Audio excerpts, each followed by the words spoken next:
सातारा जिल्ह्यातील आजच्या top 10 news दिनांक 2 मे 2026 powered by the vocal for local. आपली खरेदी आपल्या शहरात, आपल्या साताऱ्यात.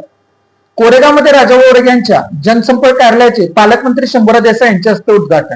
राजाभाऊ वर्गे यांच्या पाठीमागे शिवसेना सर्व ताकदीनिशी ठामपणे उभी, असा शंभूराज देसाई यांनी दिला विश्वास. काल महाराष्ट्र दिनी कोरेगाव शहरात पालकमंत्री शंभूराज देसाई यांच्या उपस्थितीत राजाभाऊ वर्गे यांच्या जनसंपर्क कार्यालयाचे उद्घाटन करण्यात आले.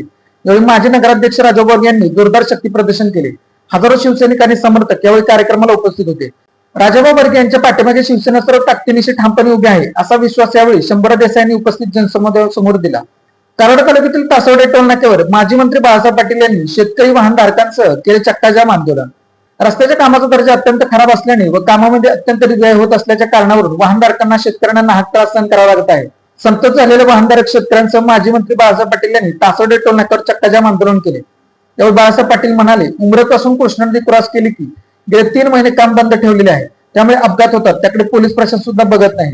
हे सारं लोकांच्या लक्षात आलं आहे, त्यामुळे त्या रस्त्यावर उतरण्याच्या तयारीत आहे. त्याकरता गावोगावी सभा बैठक घेऊन उग्र आंदोलन करू. कंपनीने काम करताना हॉटेल समोरच गटर खाली केले आणि शेतकऱ्यांच्या शेतीसमोर गटरवर केले आहे, त्यामुळे शेतकऱ्यांना अतोनात नुकसान करावे लागेल असा आरोपही त्यांनी केला. साखर कारखान्यांकडून ऊस नियंत्रण कायद्याचे उल्लंघन.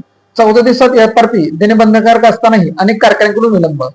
सातारा जिल्ह्यातील अनेक साखर कारखान्यांकडून जानेवारी व फेब्रुवारी महिन्यातील ऊस बिले अद्यापही शेतकऱ्यांच्या खात्यावर जमा करण्यात आली नसल्याने शेतकरी वर्ग आर्थिक अडचणीत सापडला आहे. ऊस नियंत्रण कायद्यानुसार ऊस गाळप झाल्यानंतर 14 दिवसांच्या आत एफआरपी रक्कम अदा करणे बंधनकारक असताना या नियमाचे उल्लंघन असल्याचे चित्र दिसत आहे. शाळांकडून पुस्तके वह्या शालेय साहित्यासाठी सक्ती. कराडमध्ये विक्रेते संघटना आक्रमक. नवीन शैक्षणिक वर्षात तोंडावर काही शाळांकडून विद्यार्थ्यांना आवश्यक पुस्तके वह्या आणि साहित्यांची थेट विक्री केली जात असल्याचा प्रकार समोर आला आहे. विशेष म्हणजे पालकांना ठाई विक्रेत्याकडून साहित्य खरेदी करण्यास भाग पाडले जात असल्याची तक्रारी वाढल्याने शैक्षणिक साहित्य विक्रेते संघटना आक्रमक झाली आहे. शिक्षण विभागाने उच्च न्यायालयाने यापूर्वी शाळांमधून शाळेत साहित्य विक्रीस मनाई केली असतानाही काही ठिकाणी नियमांचे उल्लंघन होत आहे. या विरोधात संघटनेने कराड शिक्षण अधिकाऱ्यांकडे संबंधित शाळांना कारवाईची मागणी केली आहे. निवेदनाच्या प्रती जिल्हाधिकारी शिक्षण मंत्र्यांनाही पाठवण्यात आले आहे. जिल्ह्यात 43 गावे 186 वाड्यांना टँकरने पाणी. 5 तालुक्यांना दुष्काळाचा झळा. 20 विहिरी, 14 बोरवेल अधिग्रहित. जिल्ह्याच्या मान, खटाव, वाई, पाटण, खंडाळा तालुक्यात 34 टँकरने पाणी पुरवठा होत आहे. भूजल पातळीत घट झाल्याने ग्रामीण भागात ग्रामस्थांना सध्या आठवड्यातून एकदा पाणी पुरवठा होत आहे.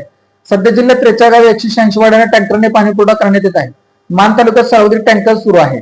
म्हसवड शहराला 12 दिवसांपासून एक वेळ पाणी. नागरिकांचे प्रचंड हाल, पाण्यासाठी भटकंती. सध्या प्रचंड उन्हाळा सुरू असून या दिवसात म्हसवड शहराचा पाणी पुरवठा पूर्णपणे विस्कळीत झाला आहे. 10 ते 12 दिवसातून एक वेळा पालिकेकडून पाणी पुरवठा करण्यात येत असल्याने शहरवासियांचे पाण्यापासून प्रचंड हाल होत आहे.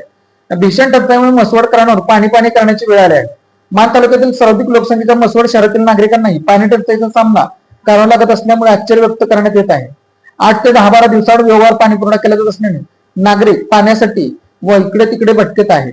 भूजल पातळी खालावली. 106 विहिरींचे सर्वेक्षण. बाष्पीभवनाचा वेग वाढला. जावळी, कराड, खटाव तालुक्यातील जलसाठ्यात घट. यावर्षी चांगला पाऊस झाला असला तरी उष्म्याचे प्रमाण मोठ्या प्रमाणात वाढले आहे. तसंच कडक उन्हामुळे बाष्पीभवनाचा वेग वाढला आहे. जावळी, कराड व खटाव तालुक्यातील भूजल पातळीत घट झाली आहे. भूजल सर्वेक्षण विभागामार्फत जिल्ह्यातील 106 विहिरींचे सर्वेक्षण करण्यात आले. त्यामुळे जिल्ह्यात पाणी टंचाई संकट अधिक गढ होत चालले आहे. सध्या जिल्ह्यात चांगला पाऊस असला तरी भूजल पातळीत मोठ्या प्रमाणात घटले आहे. कडक उन्हाळ्यामुळे सूर्य आग ओकतो तशी परिस्थिती निर्माण झाली आहे. त्यामुळे नागरिकांना पाण्यासाठी वनवन भटकंती करावी लागत आहे. आज मध्ये बहुतेक विहिरी, तलाव, नद्या व धरणांनी तळ गाठला आहे. उपसा वाढल्याने भूजल पातळीत खालावत चालली आहे. सलग सुट्ट्यांमुळे पुणे बंगळुरू महामार्ग जाम. खंबाटकी ते आणेवाडीपर्यंत वाहनांच्या लांबच लांब रांगा. सलग आलेल्या सुट्ट्यांच्या निमित्त सर्व मुंबई पुण्यातील चाकरमान्यांनी गावाकडे धाव घेतल्याने पुणे सातारा महामार्गावर वाहनांची कोंडी निर्माण झाली होती. वाहतूक कोंडीमुळे प्रवाशांना मोठ्या मनस्तापाला सामोरे जावे लागले. विशेषतः खंबाटकी आणि बोगद्याजवळ वाहनांची संख्या कमालीची वाढल्याने वाहतूक विभाग बंदावला होता आणि तासनतास एका जागी थांबण्याची वेळ वाहनधारकांवर आली होती. साताऱ्यात कोयतान यांचा दुर्गुस. अपार्टमेंटमध्ये हटकल्याने हल्ला, 3घांवर गुन्हा. अपार्टमेंटच्या पार्किंगमध्ये 3 युवकांना कोयते घेऊन इकडे कशाला आला आहे असे विचारले असता त्या संशयितांनी हल्ला केला. साताऱ्यातील सदर बाजार येथे ही घटना घडल्याने परिसरात भीतीचे वातावरण निर्माण झाले आहे. सातारा शहर पोलीस ठाण्याची नोंद झाली आहे. हर्षल पवार, अक्षय पवार, निशांत शेख या तिघांविरोधात अनिल बापराव मोहिते व 36 राणा सदर बाजार यांनी पोलीस ठाण्यात तक्रार दिली आहे. ही घटना दिनांक 28 एप्रिल रोजी रात्री 8 वाजण्याच्या सुमारास घडली. अपघातात चालक ठार. वाघाव हद्दीतील घटना. महिला जखमी. वाहनाच्या पुढील बाजूचा रक्तासूड. पुणे बंगळुरू राष्ट्रीय महामार्गावर वाघाव तालुका कराड गावच्या गुरुवारी पहाटे 5 वाजता सुमारास पिकअप वाहनाने अज्ञात वाहनाला पाठीमागून जोरदार धडकली. भीषण अपघातात पिकअप वाहन चालक शिवाजी भुवन आवारे राहणार रांदे तालुका पारणे जिल्हा अहमदनगर यांचा जागीच मृत्यू झाला तर चालक केबिनचा चक्काचूर झाला. या अपघातात एक महिला किरकोळ जखमी झाली आहे.